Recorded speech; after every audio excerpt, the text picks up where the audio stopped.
जम्मू कश्मीर की बात करें तो जम्मू कश्मीर के अंदर कई सारे मुद्दे ऐसे हैं जिन जो कहीं ना कहीं चर्चा के अंदर चल रहे हैं और हर एक पॉलिटिकली अगर हम बात करें पॉलिटिकल लीडर्स जो हैं अलग अलग मुद्दों के ऊपर अलग अलग स्टेटमेंट्स जो है वो दे रहे हैं।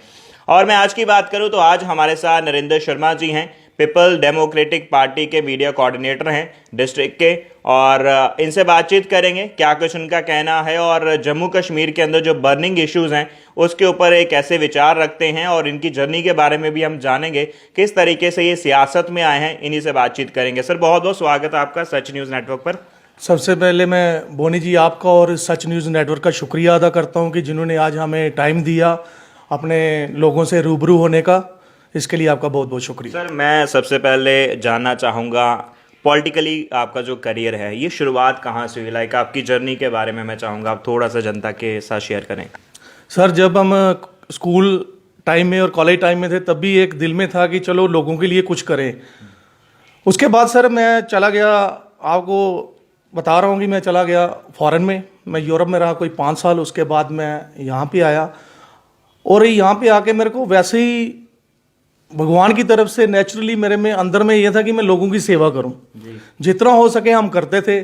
और इसके साथ हमारे दोस्तों का बहुत शुक्रिया, मेरे परिवार का बहुत शुक्रिया जिन्होंने मेरे को इतना भरपूर साथ दिया, मेरे को इस काम में मदद की। और जब भी कोई हमारे वहाँ पे मैं आरसपुरा से बिलोंग करता हूँ और वहाँ पे क्या है सर कि वहाँ पे फाइनेंशियल लोग बहुत कमज़ोर हैं। और कई बार क्या होता था कि किसी बेटी की शादी आ जाती थी तो वो हमसे कांटेक्ट करता था और हमने आज तक कम से कम 50 शादियां ऐसी करवा दी हैं गरीब लोगों की कि उनको मदद भी देते थे, फाइनेंशियली भी देते थे, फाइनेंशियल सपोर्ट आप उनको प्रोवाइड जी जी जी जी। और उसके साथ जैसे कि कोई आ जाता था मेरे पास, किसी को नकल चाहिए, तहसील का काम है, किसी को कोर्ट का काम है, किसी को पुलिस स्टेशन में काम है, तो दबे कुचले लोग मैं बोल सकता हूँ कि गरीब लोग जिनकी कोई सुनवाई नहीं होती थी उनके साथ हम चल के हम उनका काम एडमिनिस्ट्रेशन के थ्रू पूरा करवाते थे। तो इसके बाद जैसे आपने बताया आप सोशल वर्क करते रहे अपने एरिया आरसपुरा की बात करें वहाँ से आप बिलोंग करते हैं, तो उसके बाद पीडीपी में आपका कैसे आना हुआ, लाइक पीडीपी आपने कैसे ज्वाइन करी और उसको ज्वाइन करने के पीछे का उद्देश्य क्या रहा? सर जब मैं सोशल काम कर रहा था तो उस दौरान मेरी मुलाकात हाजी परवेज़ वफ़ा से हुई। उनके साथ मेरे कॉन्टैक्ट्स हुए। उन्होंने फिर मेरे को बोला कि आप क्यों नहीं पार्टी ज्वाइन करते, आप पार्टी ज्वाइन करो, ऑर्गेनाइजेशन ज्वाइन करो, आप अपना सोशल काम करते रहोगे और लोगों की आवाज़ को बुलंद करने के लिए आप ज्वाइन कीजिए। और उसके बाद अब हमारे वाइस प्रेसिडेंट साहब हमीद चौधरी साहब हो गए और हमारे रीन साहब, उन्होंने भी हमें अच्छा गाइड किया कि आप अगर पार्टी के साथ जुड़ोगे तो पार्टी को आगे ले जा सकते हो। और मैं सबसे ज़्यादा शुक्रिया अदा करता हूँ हमारी चीफ पैटर्न जो हैं महबूबा मुफ्ती जी, और उनका भी बहुत दिल की गहराइयों से उनका मैं धन्यवाद करता हूँ कि जिन्होंने हमें ज्वाइन करवाई। और उसके बाद हम सोशल भी काम करते रहे और पार्टी के लिए काम करते रहे। अभी हम पार्टी के लिए काम भी कर रहे हैं और सोशल काम भी कर रहे हैं। जी जी। सर बात करें कहीं ना कहीं यूथ की बात करें, अभी एडमिनिस्ट्रेशन की तरफ से यूथ को जॉब्स तो नहीं मिल रही, नौकरी जो है वो नहीं मिल रही। वहीं एक ऑर्डर सामने आता है जिसमें बताया जाता है कि डिपार्टमेंटल स्टोर्स के ऊपर जो है वो बियर की बिक्री जो है वो ऑथराइज स्टोर्स के ऊपर जो है वो ऑथराइज कर दी गई है, यानी कि डिपार्टमेंटल स्टोर्स के ऊपर अब बियर मिलेगी। अब एक तरफ जो चीज़ यूथ को देनी चाहिए वो जॉब्स है, एक अच्छा करियर है, एक अच्छा फ्यूचर, जो जॉब्स हैं वो ही नहीं दी जा रही, दूसरी तरफ उनके हाथों में जो है वो बियर की बोतलें दी जा रही हैं। आप इसको एज अ लीडर कैसे देखते हैं आप? सर पिछले 4 साल में जम्मू कश्मीर में आई थिंक कि 3 गवर्नर आए, मुर्मू जी आए, सत्यपाल मलिक जी आए और अभी हमारे गवर्नर साहब हैं।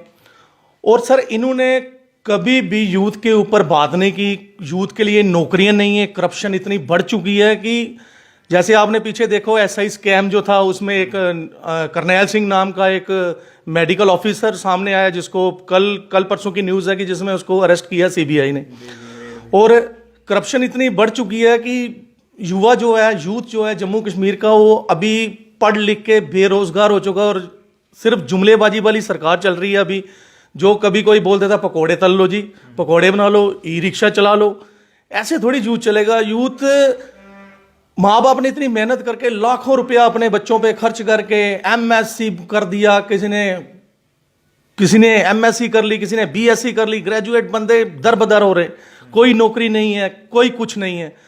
इसमें पूरा टोटल फेलियर हो चुकी है जम्मू कश्मीर की एडमिनिस्ट्रेशन, जिसमें कि युवा को जॉब तो है ही नहीं। इन्होंने फिर पहले आर्मी वाली निकाली थी, आर्मी वाला जी अग्निपथ। अग्निपथ में 4 साल में बंदा क्या करेगा सर? आप मेरे को बताएं कि क्या कर सकता है बंदा?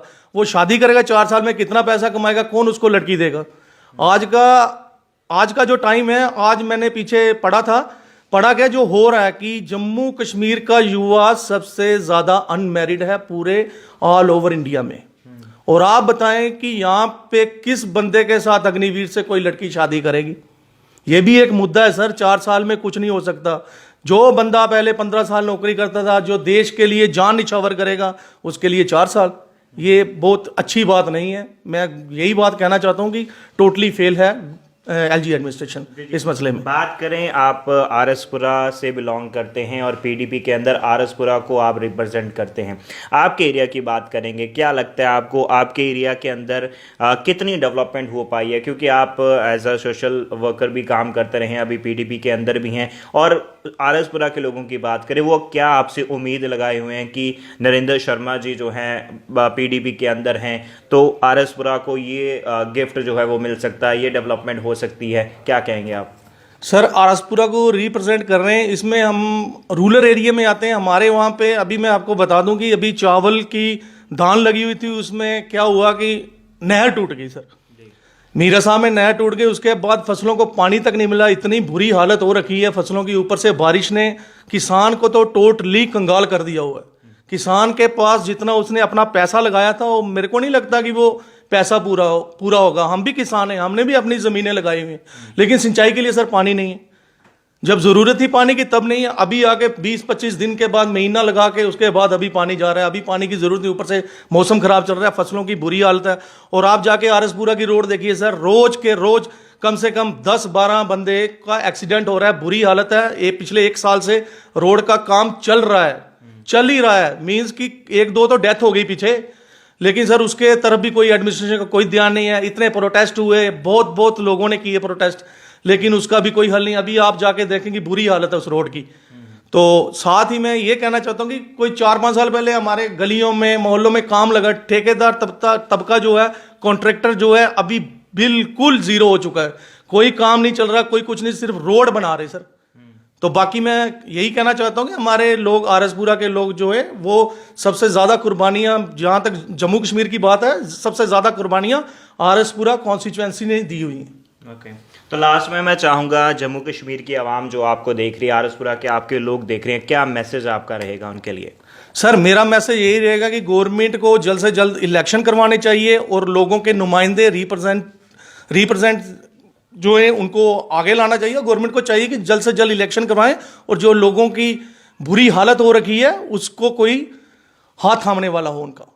बस मैं यही बात कहना चाहता हूँ। चलिए, बहुत बहुत शुक्रिया। तो ये थे हमारे साथ बातचीत करने के लिए पीपल्स डेमोक्रेटिक पार्टी के district media coordinator Narendra Sharma ji, जिनसे अभी हमने आपसे रूबरू कराया। और बहुत अच्छा काम ये आरएसपुरा के अंदर कर रहे हैं और आरएसपुरा के लोगों को जो है ये रिप्रेजेंट कर रहे हैं और पीडीपी के अंदर जो है ये काम कर रहे हैं। और ये कन्वर्सेशन आपको कैसा लगा, आप अपनी राय जो है कमेंट सेक्शन में ज़रूर रखिएगा। नमस्कार।